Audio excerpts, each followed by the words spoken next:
High বন্ধুরা, কেমন আছেন? আশা করি সকলেই ভালো আছেন। তো আজকে আমি বানিয়েছি মটর পোলাও। রোজকার বাড়িতে যে চালের রান্না হয় সেই চাল দিয়ে, আর তার সঙ্গে মাংসর তরকারি।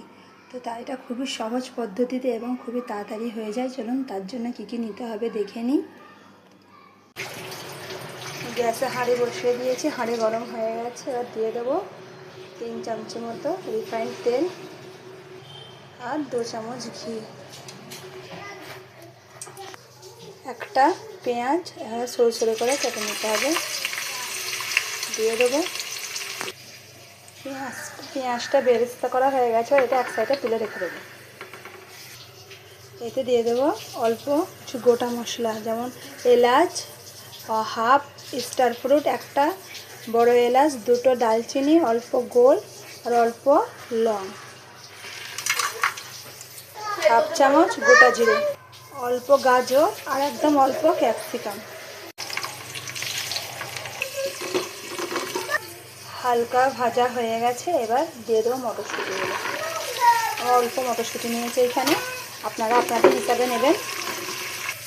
এটাকে একবার দুবার নাড়াচাড়া করে এবার জল ঢেলে দেবো।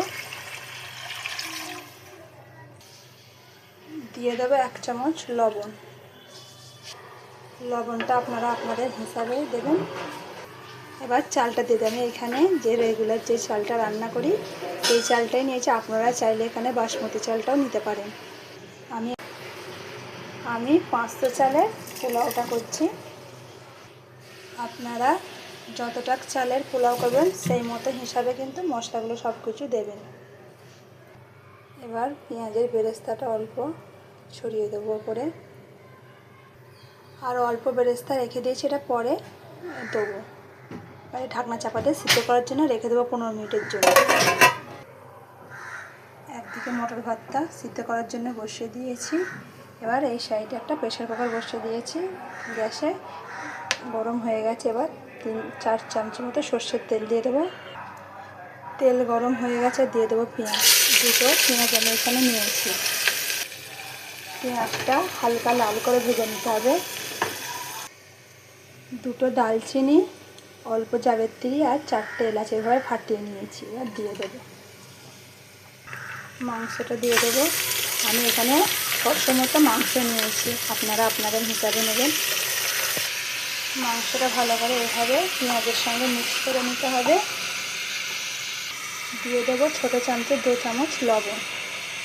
লবণটা দিলে কী হয়, মাংসতে যে জলটা আছে জলটা বেরিয়ে যায়, মাংসের যে গন্ধটা আর বেরোয় না।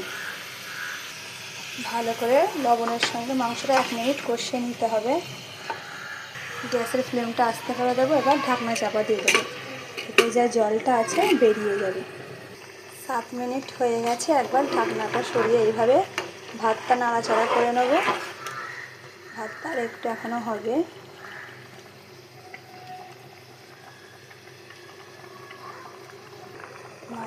মাঝে মাঝে কেন একবার নাড়াচাড়া করতে হবে, না হলে নিচে এটা বসে যাবে ভাতটা।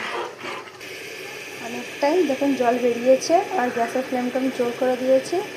এটা ভালো করে কষিয়ে কষিয়ে জলটাকে শুকিয়ে নিতে হবে। আমি আপনাদেরকে আগেই বলেছিলাম না, মাংসের এই জলটা না শুকিয়ে নিলে কিন্তু একটা মাংসের গ্যাস বেরোয়। জলটা দেখুন শুকিয়ে গেছে। এবার দিয়ে দেবো 2 চামচ আদা রসুনের পেস্ট। ভালো করে এটা মিক্স করে নেবো আদা রসুনের সঙ্গে। ভাত হয়ে গেছে, আর গ্যাসটা বন্ধ করে দেবো। দিয়ে দেবো এবার গুঁড়ো মশলা, লঙ্কা, হলুদ, ধনে, জিরে। আমি এখানে সব 2 চামচ করে নিয়েছি ছোটো চামচে। আপনারা আপনাদের হিসাবে কিন্তু মশলাটা দেবেন। সব কিছু ভালো করে কষিয়ে নেব, একবার দুবার ভালো করে অল্প অল্প জল দিয়ে কিছুক্ষণ কষিয়ে নেব। কষানো হয়ে গেছে, এবার জলটা দিয়ে দেবো। 2 গ্লাস মতো জল দিয়ে দেবো। 5টা সিটি দিয়ে নেব। 5টা সিটি হয়ে গেছে। এবার আলুগুলো দিয়ে দেবো। আমি এখানে 3টে মিডিয়াম সাইজের আলু নিয়েছি, এইভাবে কেটে নিতে হবে। এবার দিয়ে দেবো আলুগুলো। আলু আর মাংসটা ভালো করে কষিয়ে নেব 2 মিনিট। কষানো হয়ে গেছে, এবার 2 গ্লাস জল ঢেলে দেবো। এই সময় আপনারা আপনাদের হিসাবে ঝাল আর লবণটা দেখে নেবেন। এবার ঢাকনা বন্ধ করে 2টো সিটি দিয়ে নেব। হয়ে গেছে, দেখুন দেখতে কত সুন্দর লাগছে, খেতেও কিন্তু ততই দারুণ। এখানে মাংস রান্নাও হয়ে গেছে। তো আপনারাও এইভাবে একবার অবশ্যই বাড়িতে বানিয়ে খেয়ে দেখবেন। যদি আমার ভিডিও এবং রেসিপিটা আপনাদের ভালো লাগে তো লাইক, সাবস্ক্রাইব এবং ফলো করবেন। Thank you.